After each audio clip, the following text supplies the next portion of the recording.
Hey everyone, it's Samuel. And welcome to Plot Hooks, the podcast where we explore the arts of narrative and collaborative storytelling in the world's premier RPG, Dungeons & Dragons. Today in the Prime Material, Folk of the Feywild. In the Wilds, the Hippogriff. And in the Tavern, what would you do if actions in the Feywild affected the Prime Material?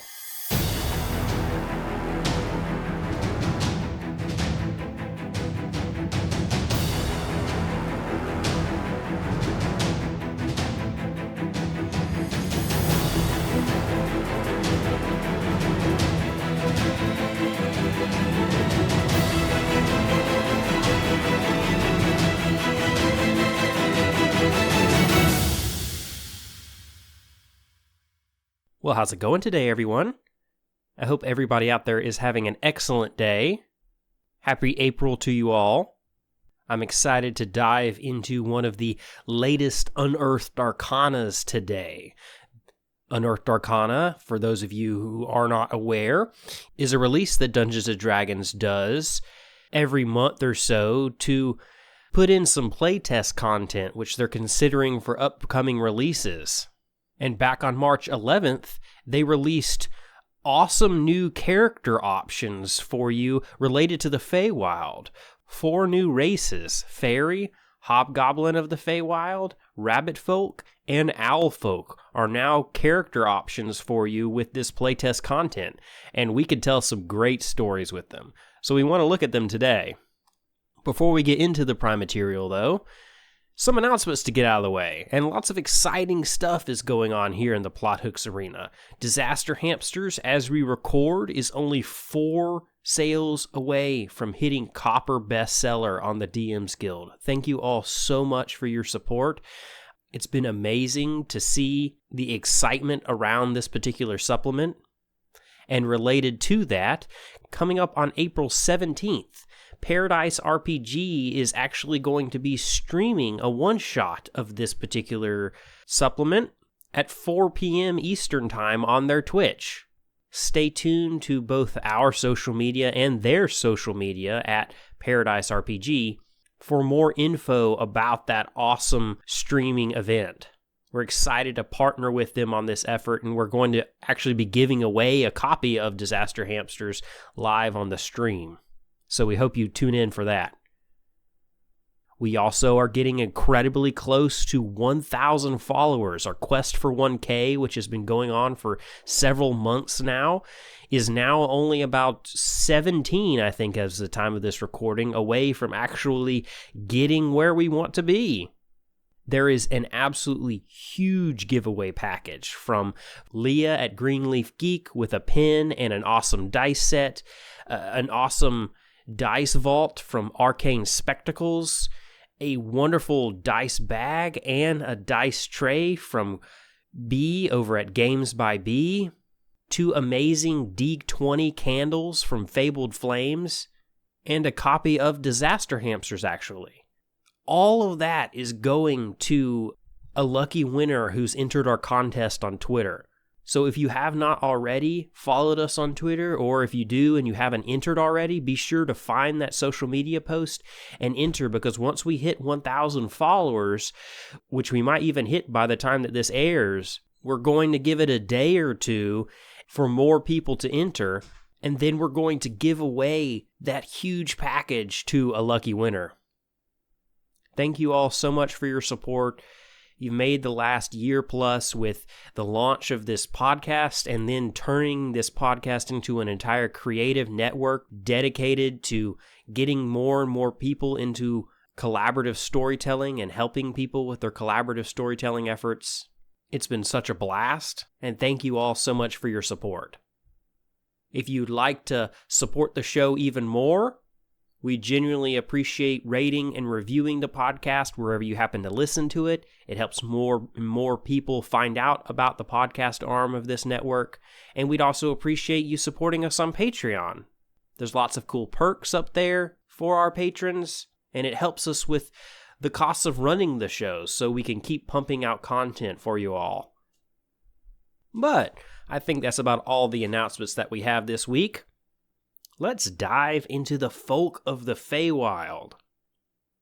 First of all, just a quick note about race as it comes in Dungeons & Dragons. Obviously, we're in the midst of a little bit of turnover where that's concerned. There's been some questions, and rightfully so, about the way that race is handled in Dungeons & Dragons, about limiting certain ability score increases just based on what your actual lineage is. And there's been some great new work that's been done in that arena, actually with one of the latest releases, Tasha's Cauldron of Everything. That awesome supplement released the Customizing Your Origin and Custom Lineage features, which do a lot for correcting the problems with the way that race worked in Dungeons & Dragons mechanically. So as far as going over these 4 new quote-unquote races today, we're not going to be going over, ability score increases. Just because you're a fairy does not mean you're smarter. Just because you're a hobgoblin does not mean you're stronger, so to speak. We're just going to be going over their basic features and what kind of stories that we could tell with these awesome new fays and humanoids. First up, the fairies. Oftentimes when we think of fairies, we think of what in D&D are called pixies or sprites. Both of those are really tiny little fluttery things, the Tinkerbell type tropes. But the way these particular folk are set up, they're quite a varied set of creatures. They are small, even though they're not as small as pixies, but they don't really share a lot of things with each other. They can look quite different depending on what they are. They're just entities that are infused with the magic of the Feywild, to quote the supplement directly. They're like pure Fey creatures, and that's noted in their creature type, because instead of being a humanoid, like other playable races generally are, you're actually classified as a Fey. But I like this flexibility that the fairy has. It really can look like anything that you want, or have any particular characteristic that you want, because it's just this creature that's been infused with the magic of the Feywild. So depending on what area of the Feywild you choose to have your character have originated from, you can have all sorts of different traits. And the supplement actually has a D8 table called the Fey Characteristic Table, and you can roll on this particular table and just gain this characteristic. It's options like having small wings like those of an insect, having shimmering, multicolored skin, having exceptionally large ears, having a glittering mist surrounding you at all times, having a little spectral horn on your forehead like a little unicorn horn, having your hands never look dirty. Perhaps my favorite, if you roll a 7, you smell like fresh brownies. These are just really interesting little options for you. And of course, you could choose whatever kind of little fey, harmless characteristic that you want for your particular fairy. There's a lot of customization options for you here. And I think you can really draw that into whatever kind of story you want to tell. So we'll get back to that in a little bit. As far as other mechanical features, you are a small creature. Your walking speed is 30 feet, the standard, and you also have fairy flight, which means that you have a flying speed equal to your walking speed and can hover. And this does not mean that you have to have wings, because that flight is magical. It doesn't require your wings to even be used if you have them. So if your wings are restrained, it's actually not going to stop you from flying. You also have the Fairy Magic feature, which means that you know Druidcraft and Fairy Fire spells innately, and you could cast Fairy Fire without expending a spell slot. Druidcraft is already a cantrip, but you could cast Fairy Fire without using a spell slot, though you can only do that once per long rest. Interestingly, you can also cast that spell when you use that ability with any spell slot that you have, and your spellcasting ability for both of those spells, you could choose between Intelligence, Wisdom, or Charisma. So again, just a customization option depending on what kind of fairy you actually want to build. And your last mechanical feature as a fairy is a simple one, but really cool and really interesting. It's called Fey Passage. You could squeeze through a space as narrow as 1 inch wide. That's it. I just read it literally word for word. But that is really intriguing and really useful, especially in an area like a dungeon. But that's the fairy. I really like those racial abilities. Obviously, flying speed is really great, and I love the idea that it's magical. That really plays into that fairy space of you just floating around without really even needing to use your wings. Being able to use Druidcraft and Fairy Fire, very flavorful fairy spells, is a great choice. This overall just feels very fairy to me. It feels very fey. So what kind of stories can you tell with these particular creatures? I think there's great fairy tropes to play with here. You can play it in a very mischievous way, where you're a fairy that perhaps is a cleric of with a trickster domain, or warlock with a fey patron, or something along those lines, where you're really playing into the trickstery element of classic fairy tropes. In Dungeons & Dragons, that space is usually occupied by pixies, but you can pull that kind of trope into your fairy essence as well. After all, you are a creature that's imbued with Feywild energy, and that's the most chaotic thing there practically is. So they play well as a creature that is going out trying to just have fun, just be chaotic, just be trickstery, because that's innately what they are as a fey creature. I also love using them in the aspect of kind of the trope of Mantis in Guardians of the Galaxy 2. You have a creature which seems very innocent and peaceful, yet has been used and manipulated by a more powerful creature, like Ego did in Guardians of the Galaxy 2, into doing things that creature now regrets. This is, of course, a classic trope, an adorable-looking creature, a creature which looks gentle, having such a tragic past, or having done things which it regrets, allows you to tell some very powerful emotional stories. There's also the trope, which I won't mention again past this one because it can work with all of them. Anytime you have a creature which is from another plane of existence, it's a creature that, depending on the way that your particular prime material works, that you're not going to have interacted with a lot. You know, as they go through the towns with your adventuring party, most of these townsfolk are not going to have met a fairy before. And there's a lot of great tropes which fit into that space, like the outsider trope, the trying to become accepted into a new society or accepted into an adventuring group, or the becoming more comfortable in my skin trope, or the just needing to get back home and needing to become more powerful so that they could figure out how to get back to the Feywild. All those tropes work really well, not just with the fairy, but with any of these particular fey folk as well. And depending on what particular story you want to tell with the fairy, we're going back to that fey characteristic table again. Depending on where they're from, depending on if they're trickstery or if they're shy, or depending on what you want to take with it, pick a different characteristic which fits with that. If they're trickstery, maybe have some physical characteristics that really play into that space. Give them the really long ears and a really, really wide, tricksy-looking smile.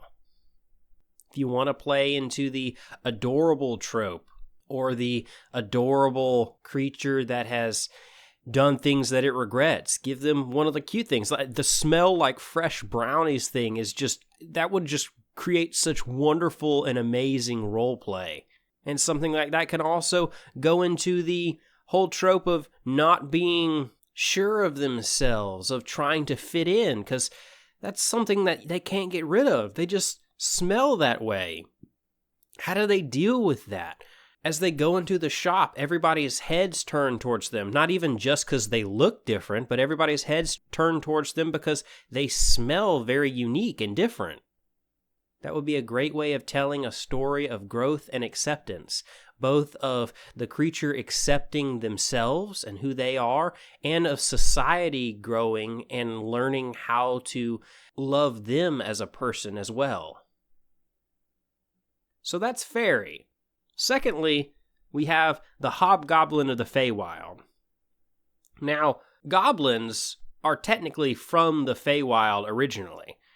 I'm not entirely sure why this is. I think originally goblins were kind of connected to the whole Fey type of folklore, just maybe the evil side of Fey. So perhaps this is drawing on that particular fact, but at the same time correcting and allowing these hobgoblins to not just be evil people, but be people that can make their own decisions and decide where they want to go in life. Whatever the case, these creatures have really interesting lore attached to them, and I'm going to read it directly out of the supplement. It says that though hobgoblins are found throughout the material plane, they continue to channel an aspect of the Feywild's rule of reciprocity, which creates a mystical bond between the giver and the receiver of a gift. On some worlds, such bonds lead hobgoblins to form communities with deep ties to each other. In the Forgotten Realms, vast hobgoblin legions have emerged, with ranks upon ranks of devoted soldiers noteworthy for how effective they are at fighting as a unit. This is a fascinating little bit of lore, and it's one of the main reasons, in my opinion, to play a Hobgoblin of the Feywild. And we'll get to the mechanical element of this in a little bit. Starting at the basics, though, you are considered humanoid. Fairies are the only ones of these four which are actually considered Fey, even though you're all sourced from the Feywild. You're medium size, 30-foot walking speed, you do have dark vision, and you do have a feat called Fey Ancestry, which gives you advantage on saving throws made to avoid or end the charmed condition. You also have the Fortune of the Many feature. It says if you miss on an attack roll or fail an ability check or saving throw, you can draw on your bonds of reciprocity to gain a bonus to the roll equal to the number of allies you can see within 30 feet of you for a maximum bonus of +5. You can use this trait a number of times equal to your proficiency bonus, and you regain all expended uses when you finish a long rest. That connection to your friends and your family, those bonds that you have with others showing up there. But here's that Fey Gift feature. This feature actually allows you to take the help action as a bonus action, and you could do so a number of times equal to your proficiency bonus before you finish a long rest. It starts at 3rd level, and you could choose one of 3 options each time you take the help action. Now, the way that this is worded, it doesn't mean that you can only choose one of these features a number of times equal to your proficiency bonus. You can do it any time you take the help action. The restriction on number of times equal to your proficiency bonus is only on the ability to take the help action as a bonus action. So until you use up those uses, you can actually use a normal action on your turn and a help action for your bonus action. But if you don't have a regular action to take, you can keep taking the help action each time it comes around to you on a combat order, and each time you can use one of these 3 options when you do so. The 3 options are 1, Hospitality, where you and the target of your help action each gain temporary hit points equal to 1d6 plus your proficiency bonus. 2nd, there's Passage. You and the target of your help action each increase your walking speeds by 10 feet until the start of your next turn. And 3rd, there's Spite. Until the start of your next turn, the first time you or the target of your help action hits a creature with an attack, that creature has disadvantage on the next attack roll it makes within the next minute. So this is a really versatile feature, and it really just plays into just the connections that this particular entity has with its friends. How often do we use the help action in our games? this gives you a reason to do so. So I really like this creature. Again, I think this is the main reason to play a Hobgoblin. There are some cool other traits. They do have a long, curved, pointed ears and noses, which the noses turn red or blue whenever they're really emotional, depending on what particular emotion they happen to be displaying. That gives great role-playing opportunities. There's good role-playing opportunities as related to stigma and acceptance, which if you wanted to explore those particular things, which you would have to get the approval of the entire party, but if you wanted to explore those themes, obviously goblins in many areas are disliked, and playing as a hobgoblin can be a really good way of telling that type of story, of facing those challenges. But this bond that you just have with other people, with other characters of your party, it's so fascinating to actually put that into mechanical aspects. You think of perhaps a pacifist creature. This works great. All you want to do is just help. You don't do anything but just help your friends. You won't attack. You don't even carry weapons. You just help your friends. And even if you aren't a pacifist, just the idea of just helping each other, which is something that parties are always supposed to do, but we usually help each other by beating up the enemy first or by taking turns in our particular challenges.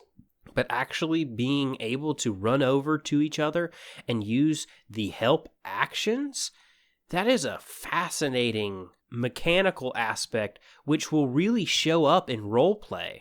Because in order to help, you can't help from 60 feet away. You've got to actually be with the person to actually help them do something. Now, you don't necessarily mechanically have to be right next to the person. Like if you're helping somebody pick something up that is 10 feet long, you can be on the other side of it, of course. But you do have to be actively with the person helping them, not just like a bard going inspiration from across the room. And that actual action where you're actually having to use movement to get over and help somebody actively, that simple little mechanical restriction really gives a greater sense of how much you're helping. A really fascinating opportunity for storytelling. The third creature is Alfolk.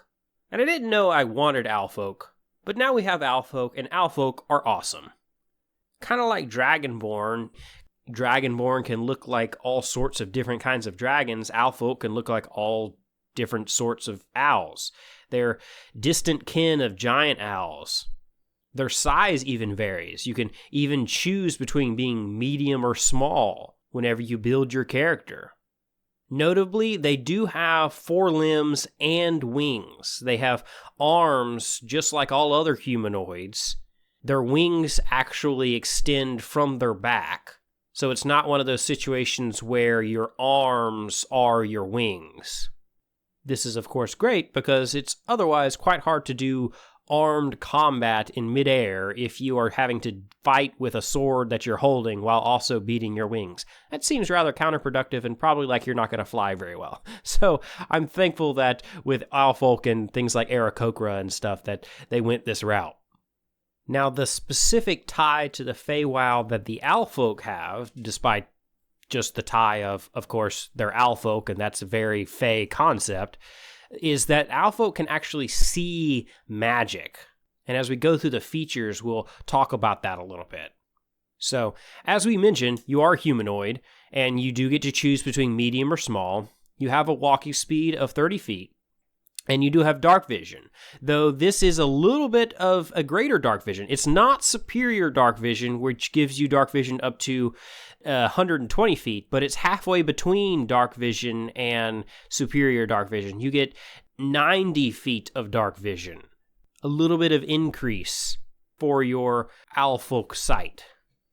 You do, of course, with your wings, have a flying speed, which is equal to your walking speed. But, interestingly, you actually have a silent feathers feature, which gives you proficiency in the stealth skill. Just like owls, which feathers are silent when they fly, you are silent when you fly or walk as well. In addition, with your flight, when you fall, you can use your reaction to make a DC 10 dexterity saving throw and stop falling and fly in place until the start of your next turn. Not a feature that would come up incredibly often, but quite useful nonetheless. And then we get to the Magic Sight feature. You get the ability to cast Detect Magic, only as a ritual, but you can just cast Detect Magic. Just like with the Fairy, you can choose your spellcasting ability, whether it's Intelligence, Wisdom, or Charisma, and you can also cast this spell normally with any spell slots that you have. And if you don't want to cast it as a ritual, you can also just cast this spell normally with any spell slots that you have. And I really love this concept. This idea that you're so connected with your Feywild nature, with the magic which is coursing around you all the time in the Feywild, that now as you're out of the Feywild in the Prime Material or wherever else, you can sit down, take 10 minutes of a ritual, and essentially what you're doing is you're connecting to your surroundings to be able to then open your eyes and see as if you're detecting magic. I find that really cool. I think this plays really well into not only a story of a creature coming out of the Feywild, but also a creature that perhaps has been blessed in some way, whether by a warlock patron or a sorceress origin or something like that. Something that has altered a creature. It doesn't have to be something as extreme as like you've been experimented on or something like that, where your character is a result of an experiment. You could do that as well anytime you're talking about a chimeric type entity where you've got a humanoid animal. You could play into that trope if you wished. But I just love the idea of just something has happened to this creature. Like they've been blessed or encountered something that's given them a sorceress power, and now they are so connected with magic that they can now just feel it around them. So you can think of different ways that you can actually play that ability up, where it's not even necessarily the Fey origin of this particular race. It is just, you were in a magical explosion, and now all of a sudden you have this ability, and you have to figure out what it means. Maybe it's also connected in a way that you're telling the story to perhaps some visions that you're also having. And you're going throughout life with this adventuring party trying to figure out what's going on and learn these new abilities that you've never had before. And of course, it's just cool being a humanoid owl. Owls are awesome. I have a character myself, a wizard with an owl familiar named Kai. It's actually a turtle wizard, and Kai sleeps in the turtle shell. He's awesome. And hey, maybe you can have some hilarious things with an Alfolk wizard, which actually has an owl familiar. And your Alfolk is rather funny and likes to do all sorts of shenanigans by polymorphing himself into his owl familiar and then using his owl familiar and just playing all sorts of pranks and tricks on his party. The last race, which is available in this supplement, can also do that because they're also a humanoid animal. It's rabbit folk. They do have the long feet of the animal that they resemble, but they are bipedal. They do stand on two legs. They come in lots of different colors and fur coats, same sort of variety that you'd see in any sort of rabbit creatures. One interesting thing that they did with this race is just play with a lot of rabbit tropes. For instance, you're quite lucky. You've literally got lucky rabbit's feet. You are very energetic. You're very quick to react. You can jump really well. Everything that you'd kind of think of if you were playing a humanoid rabbit, it's here in these features. You are a humanoid, and you can, just like with the Alfolk, choose between medium or small. Depending on how you want your rabbit folk to look, you can look however you want and be whatever size you want in that range. Your walking speed is still just 30 feet, even though you're a rabbit folk, but you do get some advantage with your dexterity. You get hair trigger. There's some great feature names in this particular race. Hair trigger allows you to add your proficiency bonus to your initiative rolls, so you're a little bit quicker off the draw. You also get proficiency in the perception skill with your Leporin's senses trait. You get rabbit hop, which means that once during each of your turns when you walk at least 5 feet, you can hop, rolling a d12 and moving that many feet in a direction of your choice. This extra distance doesn't cost movement, but you can only hop if your speed isn't 0. So there's your extra little walking speed. You can move between 1 to 12 feet farther with your hop feature. Personally, if I'm running this, I would round this. I find it a little awkward, especially when it comes to maps, for there to be things that are not in multiples of 5. I would perhaps do something like roll a d4, and on like a 1 and a 2, you jump 5 feet, and on a 3 and a 4, you jump 10 feet, or something like that. Just, I think using a d12 is a little bit awkward, but you do get this feature which allows you to move faster and hop like a rabbit. The final feature is called Lucky Footwork, which is that lucky rabbit's foot. When you fail a dex save, you can use your reaction to roll a d4 and add it to the result. And this isn't just something you get to do once or a certain number of times per rest. No, this is just something you get to do. If you fail a dex save, you get an extra d4. You essentially have permanent bless for dexterity saving throws. And I really like this, not just because it's hilarious and it plays into the lucky rabbit's foot trope, but it also just adds to the dexterous feel of a rabbit creature. They should be more dexterous. And this is a really creative and clever and cool way to not only play into a trope, but also give a feature which makes sense for the type of creature that it is. Really great job here on this particular feature. With these particular folk, they're not as connected inherently to the Feywild as the other 3 are. It says that they, quote, embody a spirit of freedom and travel. But really, I think these could play just as easily as creatures from anywhere. The only thing that is Fey within their particular features is just the extra luck. But again, that can just play as just their dexterity because they're rabbit folk. So I think you can really be open as far as stories that you could tell with this that don't even have anything to do with the Feywild. And you, of course, could do that with any of the other folks as well. I think a main reason to play a rabbit folk is more roleplay than anything else. There's lots of cool aspects built in here about just being a cool rabbit. So there's not a lot of built-in story things which pull you in one way or another. You can kind of do whatever you want with it. So these 4 races, fairies, hobgoblins of the Feywild, Alfolk, and rabbit folk, are the 4 new Feyfolk races which are released in the Unearthed Arcana.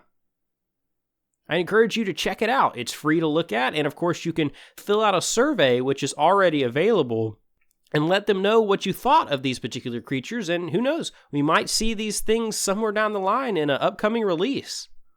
And I'd love to hear from you. Hit us up on social media to tell us what you think of these particular creatures and if you've had a chance to play one in one of your games yet. We'd love to hear from you. But for now, I think that's all the time we have in this week's Prime Material. Let's head over to the wilds and look at the Hippogriff.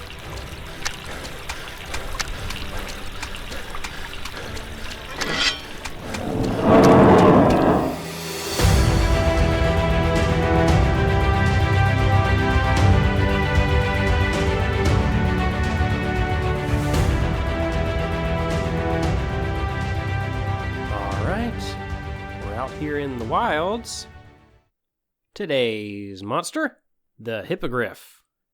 Not a ton is written about these in 5e. There's a lot of lore, they've been in novels and different things, but their monster manual entry is only on 1 page, and more than half of that is just for their art. But they're fascinating creatures. They're large monstrosities with the back half of a horse, the front half of an eagle, and a head which it's supposed to have the features of both. It's mostly the head of an eagle. At least it looks in the art to me. But yeah, they're pretty awesome. And the reason we're talking about them today is because while they're listed as monstrosities, to me, they feel very, very Fey. Certain types of chimeric creatures, when you're talking about things that are combined, they just kind of feel a little bit Feywildy to me. I mean, this feels almost like centaurs, which are also not listed as Fey in D&D, but again, feel more Fey to me. I guess maybe Fey adjacent, but thankfully for hippogriffs, regardless of whether or not you consider them to be Fey or not, one of the cool things about their lore is that they don't have an origin story. Their origins have just kind of been lost to time. So you can kind of tell whatever story you want or have whatever background you want for them, depending on the type of story you want to tell. Stats-wise, they're not really much to look at. They're only a challenge rating 1, AC of 11, 19 hit points, a 40-foot walking speed, and a 60-foot fly speed. And they've got a lot of the same abilities as just like an eagle would. They've got a beak attack, they've got a claw attack, which I would perhaps call a talon attack. They've got keen sight, advantage on perception checks that rely on sight, and they've got a multi-attack, so they attack with their beak and their claws each round. So not a ton going on there as far as interesting combat encounters, but they're so interesting when it comes to just telling stories with them. First of all, they're prey animals. They're good for eating, unfortunately for them.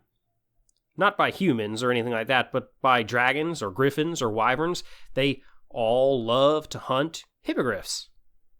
Having the party go in to save a bunch of hippogriffs is a great plot hook. Or perhaps they come across in a random encounter one of these entities trying to hunt down a hippogriff, and they have to decide, are they going to intervene and try to fight this larger creature and save the hippogriff, or are they just going to leave? And of course, if they do help, hippogriffs can actually be trained if they're raised in captivity. So if it's a younger hippogriff that they have, they can actually train it to be a companion and a mount. And they're great at it too, according to the Monster Manual. They're one of the easiest to train and most loyal, if they're trained properly, of all the creatures that can serve as flying mounts. As far as their origin is concerned, depending on what you decide for that, there's story points there. Perhaps they can even originate in your story. Some sort of magical effect or something creates this creature, and the first time that they've ever been seen is whenever your party encounters them. Maybe they're seeking to go home for wherever they're from, whether they are Fey or whether they're from the elemental plane of air, or maybe they're celestials like unicorns. You can kind of guide your descriptions towards one or the other depending on exactly where you want to push their origin. I also like the idea of using them in an extended story where they're bothering a town. Because normally, they don't venture out away from their nesting grounds. They're peaceful creatures. They don't go out very far. They mate for life. They just live in their nests and don't generally bother too much. They only will fight to the death or attack if it's defending its spouse or its young. But what if the party is coming to a town and hippogriffs are just bothering their town? And so they're tasked by the town or somebody in the town to go out and deal with these bothersome hippogriffs. And the party is sent out there, but they find out in the reality that they're moving on and moving close to the town because of some sort of man-made factor. This aspect really plays into telling a story about handling the environment well. You know, the real life effects of deforestation and problems where we are reducing the habitat that's available for certain animal species, causing them to venture into human civilization and reducing their population, of course, while we're at it. That's a real world concern. And you can have that sort of aspect going on with the hippogriffs. And so the party is going out to deal with these hippogriffs, and they realize that no, something is causing this, whether it's predation from a creature like a wyvern, or maybe there's man-made factors. Maybe the town itself is not taking care of its environment. Maybe it's trying to build something near their hunting or nesting grounds. Maybe the corporation or township or person that even hired them to go there is doing it with the knowledge that they actually are the ones at fault. So I think hippogriffs actually will play really well in that aspect as well. A story about the environment and the environmental impacts of not taking care of the world around you. But those are just a few ideas for the hippogriffs. I'm sure there's lots more ideas that you could have. But for now, let's head back over to the tavern and close out the show with some refreshment.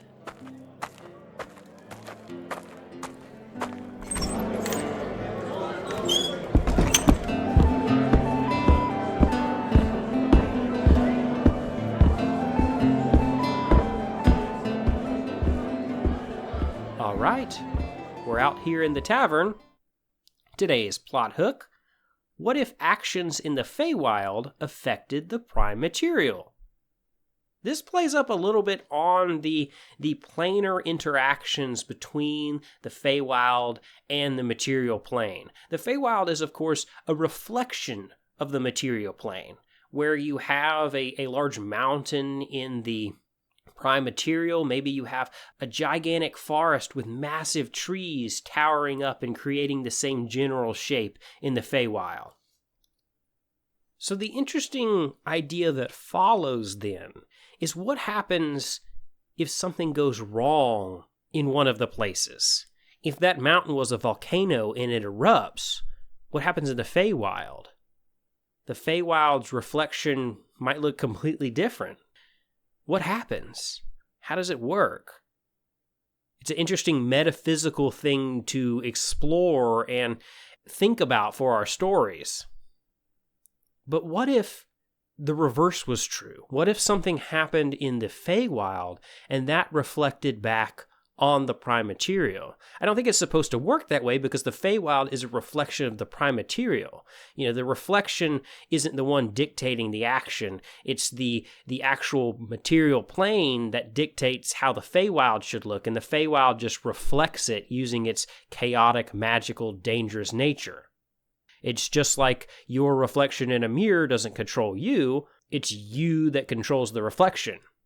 But what if something happened so that if something happened in the Feywild, it would affect the prime material? What if that massive forest was suddenly logged? And now what happens to that mountain in the real world? If something has connected the two worlds deeply to where that logging of the mountain can actually affect and change the material plane, maybe all of a sudden that mountain just starts being chopped up and harmed in irreparable ways. This is a really almost Guardians of the Galaxy, to reference that franchise again for the second time this show. It's really a kind of crazy, kooky reference like that, where you could just have some weird dimensional nonsense happening, and it's just kind of crazy and goofy. I think that would make a fantastic story. You'd have to really think about exactly how your metaphysics would work, and I'd recommend coming up with some specific mechanics before you even start. Otherwise, it's going to be extremely difficult to keep everything straight and to keep massive plot holes from developing. But I think that idea could be a really fascinating one to tell. And if a villain has found a way to connect the two worlds, well, he doesn't even have to attack that castle in the prime material. He just has to do something right there in the Feywild. Could create really interesting combat, really interesting puzzles, really interesting mysteries. As far as why these things are happening in the real world, could just be a fascinating story. But I think for now, that's going to wrap up this special Fey edition, so to speak, of this episode of Plot Hooks. I hope you've enjoyed coming along with me. Remember to follow us on social media. Check out our Quest for 1K giveaway on Twitter. Be sure to check out Disaster Hamsters. And support us on Patreon if you can. As always, thanks for listening. From all of us here at Plot Hooks, I'm Samuel. Thanks from Becca and Izzy. And we'll see you all next week for another episode of Plot Hooks.